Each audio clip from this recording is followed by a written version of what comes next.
عليكم ورحمة الله وبركاته. ازيكم عاملين ايه؟ يا رب تكونوا بخير. هنتكلم النهاردة عن موضوع تلقيح الأرانب ونلقحها بعد قد ايه من الولادة، وايه الأفضل للخلفة. ايه أفضل للخلفة؟ يعني تتلقح بعد قد ايه؟ تلقح على طول ولا تتلقح بعد فترة؟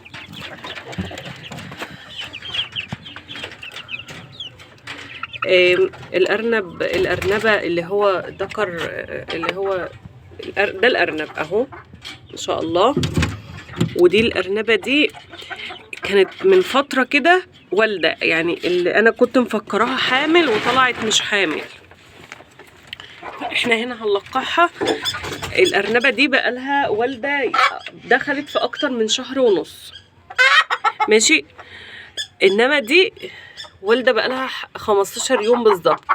يبقى التلقيح معانا بيبدأ من امتى؟ في ناس بتلقح في نفس اليوم الولادة، بس انا عن نفسي بفضل التلقيح من بعد ال15 يوم. يعني بعد ال15 يوم ارنبك تفتح وترضع كويس، وتاخد لها 15 يوم كمان في الحمل رضاعة، تبقى رضعت شهر، وبعد كده تكون الخلفة طلعت واكلت وشربت، تبقى وجسمها فاق للولادة. وساعات بلقح، يعني انا بقول لكم اقل مدة بالنسبة لي. في ناس بتلقح في نفس اليوم، وفي ناس بتلقح بعد شهر، وفي ناس بتلقح بعد شهرين. انا عندي واحدة بس انا كنت مفكراها قربت تولد، يعني انا كنت ملقحاها برضو يعني بعد اسبوعين ونص تقريبا. بس ايه، طبعا انا الارانب دي النوع ده، او انا معوداهم ان هما ما يحصلش حمل غير بعد الولاده، لان الذكر مش مستديم معاهم في نفس المكان. لو مستديم معاهم في نفس المكان كانوا هيتعودوا ان هما يتلقحوا في نفس اليوم. لان انا كان عندي سلاله قبل كده والذكر كان معاهم على طول، كانوا في نفس اليوم عادي. بس مره في مره الارنبه جابت اخرها، الخلفة كانت ضعيفة هزيلة. بعد فترة كانت، بعد فترة مناعة هم حلوين، يعني حجما كانوا حلوين وبياكلوا، بس صحة ومناعة كانوا منعدمين. يعني فرق شاسع بين أول ولادة في المناعة للأرنبة اللي أنا بتكلم عليها، اللي كانت بتتلقح في نفس اليوم، لفرق شاسع للي هو تالت أو رابع او خامس بطن، ماشي. لحد انا ما انتهيت من السلالة دي علشان المناعة بتاعتهم كانت ضعيفة. فانا لما جبت ارانب تاني، بس الارانب التانية ما كانتش بلدي، دي ارانب بلدي اغلبها بلدي. فانا لما جبت ارانب تاني، ما الغلطة دي او التجربة دي انا يعني ما قررتهاش تاني. يبقى الأحسن للخلفة ايه، أو الأحسن ليكي ايه؟ تلقحي من بعد الأسبوعين من الولادة.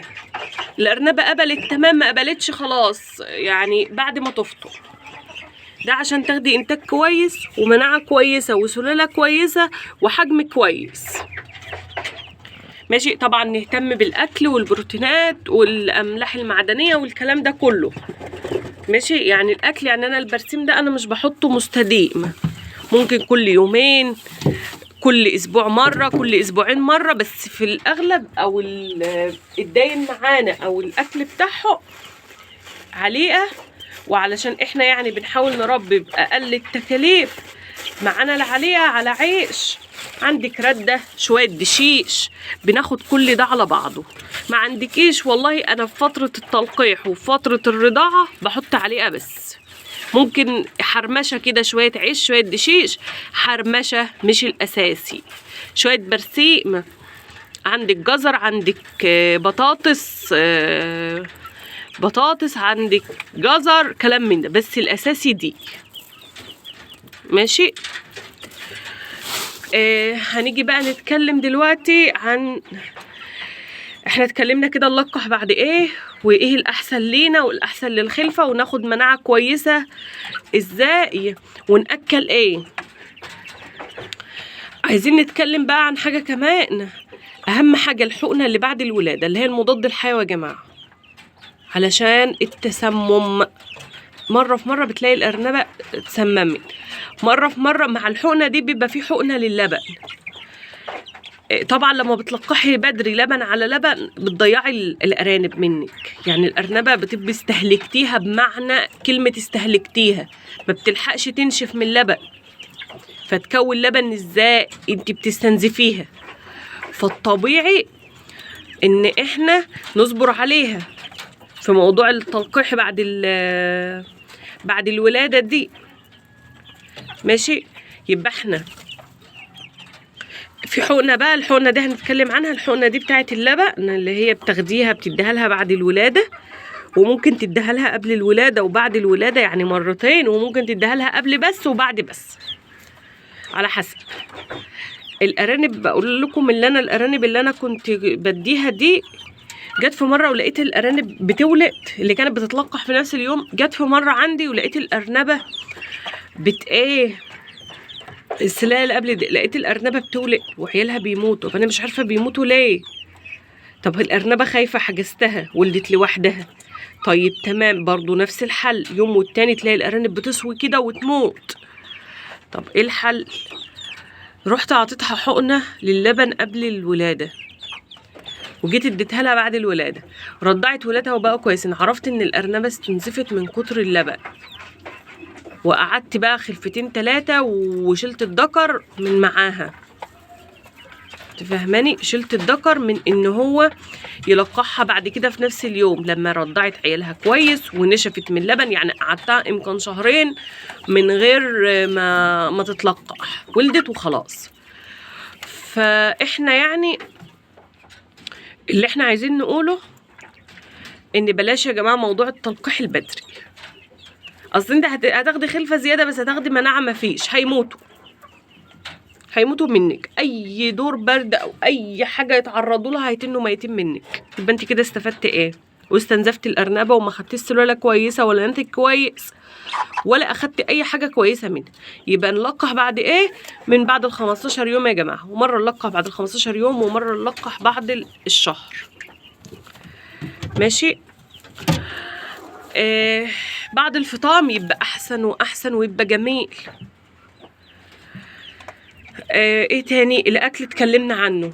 من وقت للتاني نجيب فيتامينات من اللي هي بتاعت الطيور، بتاعت ديكال. نجيب ديكال فيدروب. نجيب فانيش او بانيش اللي هو بتاع وفي ادويه كتير كمان للموضوع اللبن، لزياده اللبن والكلام من ده. بس هي الحقنه دي اهمهم، يعني بتبقى مع المضاد الحيوي، نزود لبن، نمنع تسممات، ننشف جسم الارنبه مكان الولاده، عشان انتوا عارفين ان مثلا بيبقى فيه ده طلق ودم ومش عارف ايه، فممكن يحصل تسمم لو الارنبه ما خرجتش كل البواقي او كل اللي فاضل من جسمها مكان الولاده.